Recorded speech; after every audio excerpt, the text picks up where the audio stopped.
A partir de este momento, las informaciones que son noticia toman el protagonismo. Comienza Informe RCR.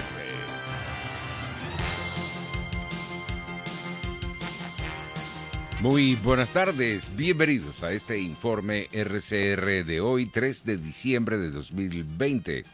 Nuestra emisión vespertina llega a ustedes a nombre de Jaime Nestares en la dirección general de la estación, de Wilitza Arcaña en la gerencia de producción, de Jackson Vargas en la coordinación de redacción, en la producción del espacio Marilia García y Génesis Rodríguez, en la dirección técnica Víctor Mejías. Les saluda Argenis Barreto.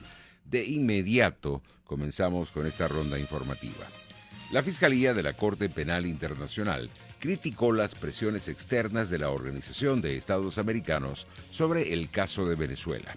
La institución judicial indicó que terminará el examen preliminar que fue abierto en febrero de 2018 en el menor tiempo posible. Aclaró que en este ya se ha concluido y que existen fundamentos razonables para creer que se han producido crímenes de lesa humanidad en el país. Al mismo tiempo, el secretario general de la Organización de Estados Americanos, Luis Almagro, advirtió que necesitamos una Corte Penal Internacional fuerte que asuma responsabilidades y que no deje espacio para que los dictadores sigan cometiendo crímenes de lesa humanidad.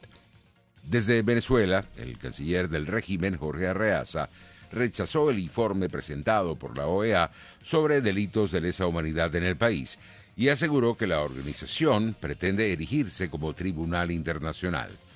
Recordamos que la Organización de Estados Americanos no posee estas competencias y que Venezuela no es Estado miembro de esta anquilosada organización, expresó el funcionario en sus redes sociales. En otras informaciones, para que una autoridad electa sea reemplazada en Venezuela, debe haber una autoridad electa legítimamente que ocupe ese espacio, según lo aclaró el presidente de la Asamblea Nacional y presidente encargado, Juan Guaidó, en respuesta a las inquietudes sobre la continuidad constitucional del actual Parlamento después del próximo 6 de diciembre. El mandatario interino advirtió que cesará en sus funciones cuando haya elecciones libres en nuestro país. Mira, la Asamblea Nacional, para que una autoridad electa sea reemplazada, debe haber una autoridad electa legítimamente que ocupe ese espacio. Es decir, mira, ninguno de los diputados que me acompañan el día de hoy metió currículum para ser una autoridad electa. Por el contrario, tuve que convencer a millones, a miles, para que confiaran en ellos y defender la democracia en Venezuela. Cuando haya una elección legítima, que es lo que estamos exigiendo a los venezolanos, una elección libre, justa, verificable, presidencial y parlamentaria, entonces habrá cesado el deber de recuperar la democracia en Venezuela. Hasta ese momento, y tenemos jurisprudencia además en Venezuela, ha pasado anteriormente en consejos municipales, legislativos, también incluso en cargos ejecutivos. Así que un diputado, su deber hoy es recuperar la democracia, pero también el de Venezuela. Muchísimas gracias. La participación en la consulta popular será fundamental para que la comunidad internacional no tenga la menor duda del fraude convocado para este 6 de diciembre, tal y como lo aseguró la magistrada emérita Blanca Rosa Mármol, miembro del comité organizador de la indicada promovida por la Asamblea Nacional.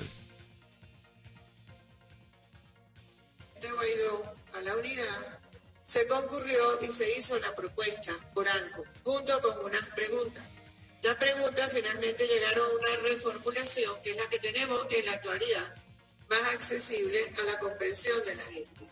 Es fundamental la participación porque nosotros tenemos que dar una imagen internacional que sea determinante, que no deje la menor duda del rechazo que nosotros tenemos a esta tiranía que estamos viviendo. Tiene que quedar claro ante el mundo que nosotros, los venezolanos, seguimos siendo demócratas y queremos la democracia. Y por ella estamos luchando. Y por la reinstitucionalización de Venezuela. En opinión del abogado constitucionalista Juan Carlos Apit, en 2021, en Venezuela no habrá una Asamblea Nacional en vista de que no hay un solo juez que declare de forma clara e indubitable que se va a consumar un fraude electoral el próximo 6 de diciembre.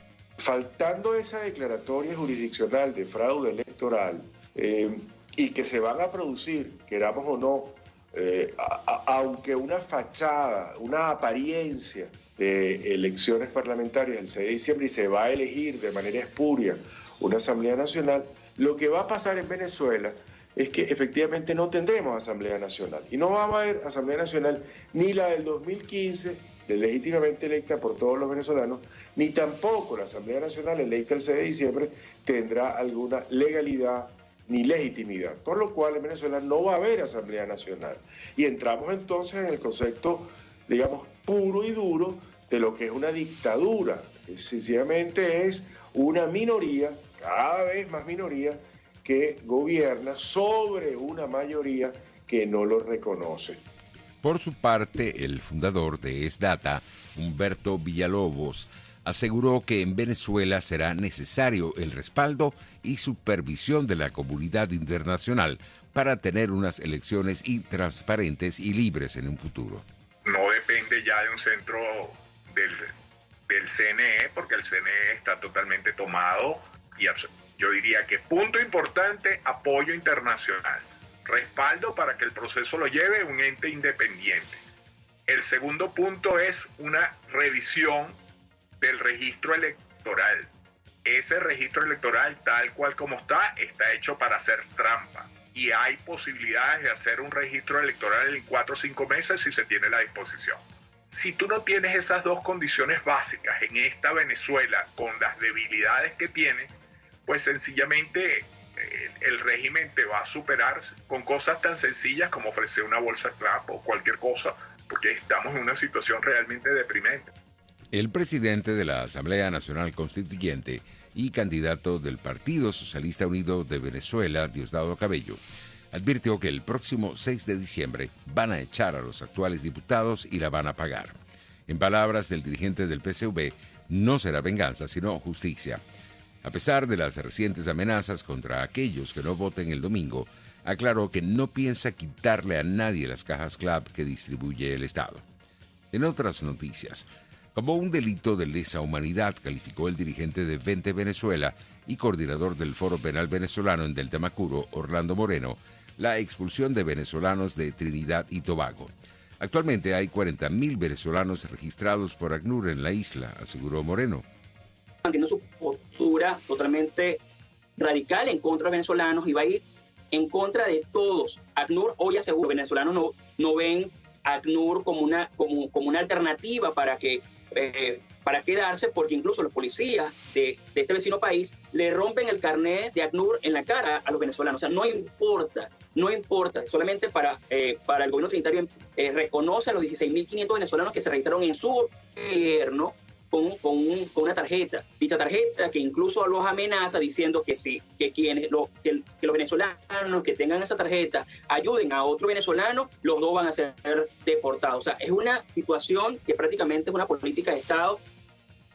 Me fui a Trinidad para darle un bienestar a mis hijos, aseguró Jairo Jiménez, venezolano recientemente deportado por las autoridades trinitarias de vuelta a nuestro país. Tengo 5 hijos, están pasando trabajo, me fui para allá para trabajar, para darle un bienestar a mis hijos, a mi familia. Y bueno, lastimosamente que caímos, nos agarraron presos y bueno, vivimos eso un poquito feo.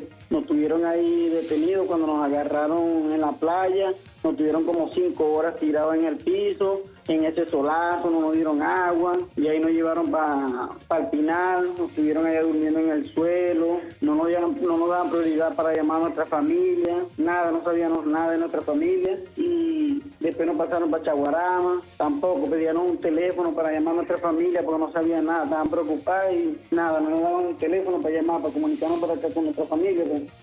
Entre tanto, la estricta cuarentena aplicada en los países de América Latina durante el inicio de la pandemia motivó el regreso de la mayoría de los venezolanos que retornaron a nuestro país, según el informe presentado por la Organización de Centros Comunitarios de Aprendizaje SECODAP. En palabras de Alexander Campos, miembro de la organización, muchos venezolanos volvieron huyendo del hambre. Según su impresión, en esos países fue muy estricta y además muy violenta, especialmente en Colombia, donde además fueron algunos golpeados por la policía para que tuviesen que cumplir la cuarentena. ¿Por qué entonces deciden regresar? Bueno, mire, deciden regresar porque están huyendo del hambre, huyendo del desamparo que significa quedarse sin un techo y algunos porque ven la oportunidad de romper con una situación para la cual a la cual nunca se adaptaron. Los trabajadores jubilados de PDVSA protestaron para que les cancelen los compromisos que les adeudan.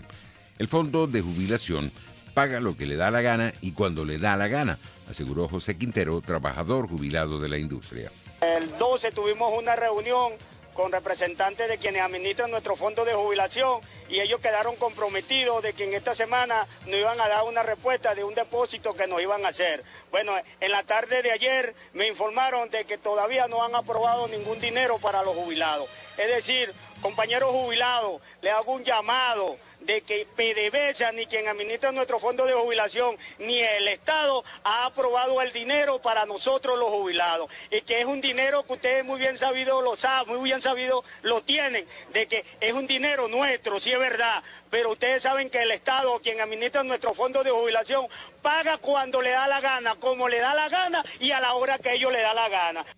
En internacionales, el secretario general de Naciones Unidas, Antonio Guterres, criticó este jueves la gestión de la pandemia llevada a cabo por algunos gobiernos que han rechazado los hechos y han ignorado directrices de la Organización Mundial de la Salud que deberían haber sido la base de una respuesta común a escala global. Sin mencionar a ningún estado en concreto, Guterres advirtió que cuando hay países que van por su cuenta, el virus se propaga en todas las direcciones. De esta manera, se pronunció el secretario general de la ONU durante la apertura de una sesión extraordinaria de la Asamblea General para abordar la respuesta a la pandemia. Por su parte, el presidente de México, Andrés Manuel López Obrador, dijo este jueves que planea dar a las Fuerzas Armadas un papel fundamental en la distribución de las vacunas contra el coronavirus, que obtuvo con ayuda de su par norteamericano Donald Trump. El mandatario mexicano reveló que en su viaje a Washington el pasado mes de julio habló con el presidente Trump y el vicepresidente Mike Pence y ambos ayudaron para que México fuera tomado en cuenta para adquirir la vacuna contra el COVID-19.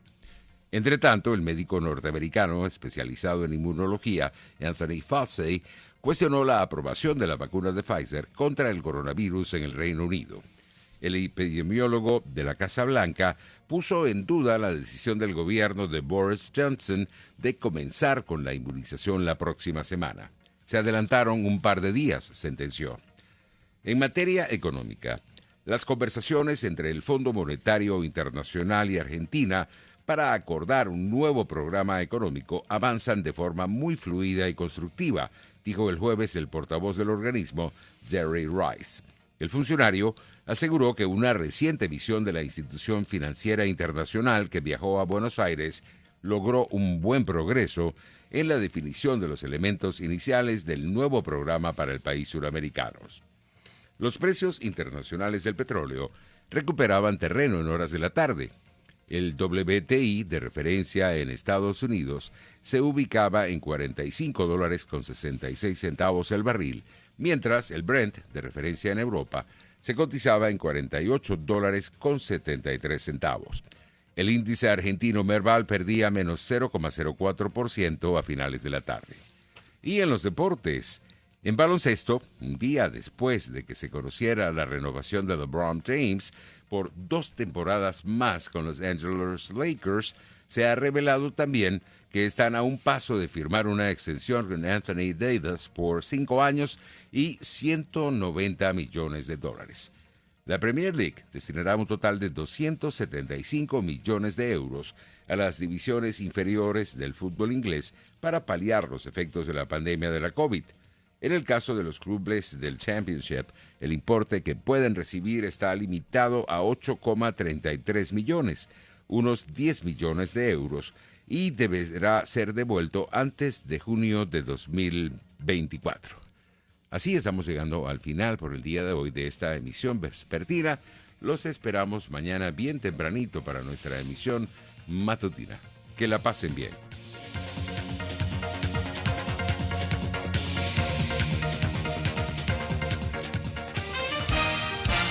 Hasta aquí este compacto noticioso.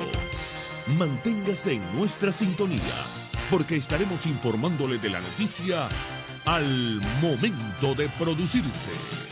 RCR 750 AM.